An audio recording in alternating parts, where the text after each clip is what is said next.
green flag is out, and we are underway for the final time in 2015. They'll drive it down into corner number 1. These drivers, I believe, we're going to see a lot more 2 and possibly even 3 wide racing than we've seen here before. Oh, trouble, one car on the wall, already back in the back of the field, up on the outside wall. Trouble early for Ray Alfalla. Alfalla had problems on the warm-up lap. He has already pulled that number 2 car in the garage. Ray Alfalla will not pick up win number 4 here at Homestead here tonight. Look at the run that Sturgis gets down the straightaway. He will inhale Justin Bolton as they work to turn number 3.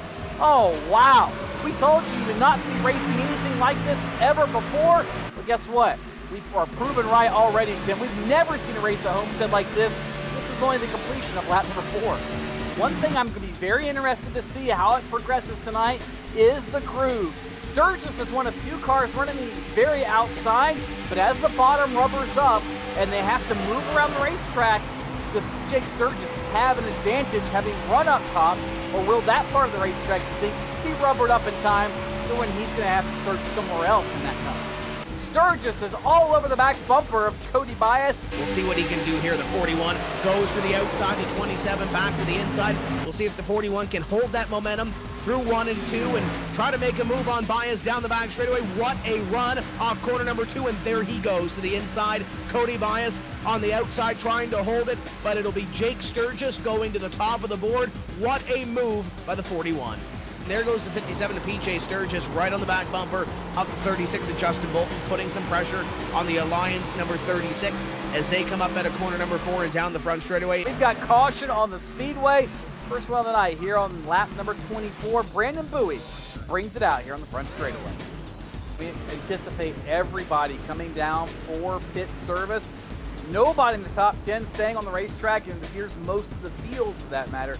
Ray Alfalla's car currently sitting 1 lap down in position number 39. The great thing for him is if he does grab a quick caution here, Tony, he'll be back on the lead lap. Only driver right now listed as 1 lap down. Flag, and we are flag. back under green to complete lap number 28.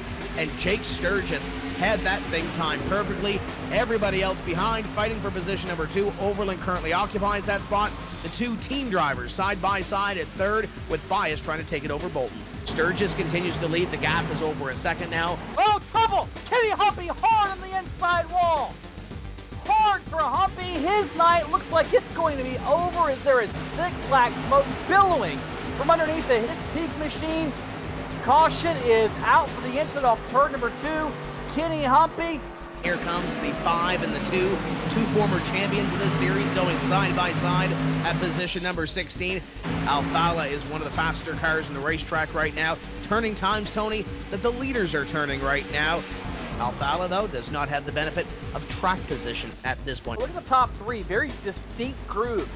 Jake Sturgis a little bit higher, PJ closer to the middle, trying to hook those left sides on the rubber, and then Chris Overland right on the bottom in turn number 3, and all the while, they continue to close in on the leader, Jake Sturgis, no matter what they do as far as grooves are concerned. Oh my, did this just throw a few strategies out the window? Tyler Hudson problems here on turn number 4. Pace car off. PJ Sturgis is Green gone. flag, Jake green Sturgis flag. in position number 2. Just incredible, Tim. Continue to watch how Alfalla slice his way through this field. Last time by, he was in the 30.8 second range. The 2 cars in front of him, a full 1/10 of a second slower. In fact, nobody in the top, nobody in the field, anywhere even close to Ray Alfalla. Up front, Ray Alfalla has just earned the 2nd spot. He was there out PJ Sturgis, and now he's chasing down his other quasi-teammate. That's Jake Sturgis, less than a car length between them off turn 4. If Alfalla can pull this off and maybe even have a shot to win this thing, it would simply be one of the more remarkable performances we have seen really in the history of the NASCAR Canada Free Series. He'll nose ahead off turn number 2 with Ray Alfalla, and he should be able to complete the slide job in turn number 3. Didn't drive it in very deep. Sturgis trying to run around the outside, but that car does not rotate in the center like Alfalla's does.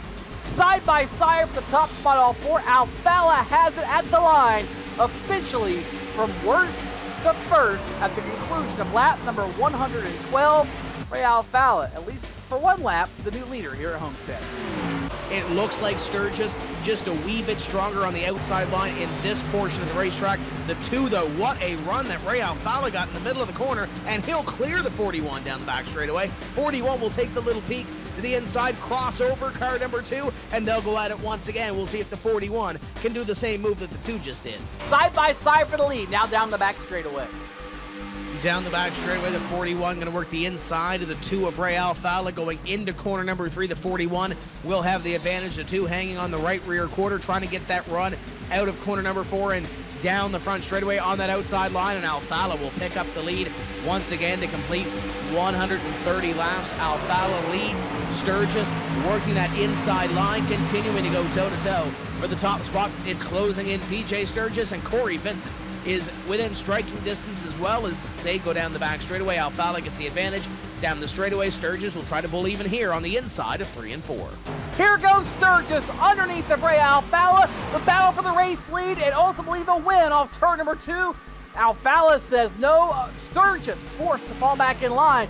I think Jake Sturgis realizes the time is now. He's got to go and make something happen. Ray Alfala will round corners number 3 and 4. And if he can keep this thing straight at a corner number 4 and drive it down the front straightaway, he'll win his 4th race of the NASCAR Pagani Free Series for 2015. Checkered flag on Ray Alfala. Sturgis in 2nd, and 3rd is going to belong to PJ Sturgis. Blackford in 4th, and Chris Overland in position number 5. But it is Kenny Humpy taking home the NASCAR Pagani Free Series title.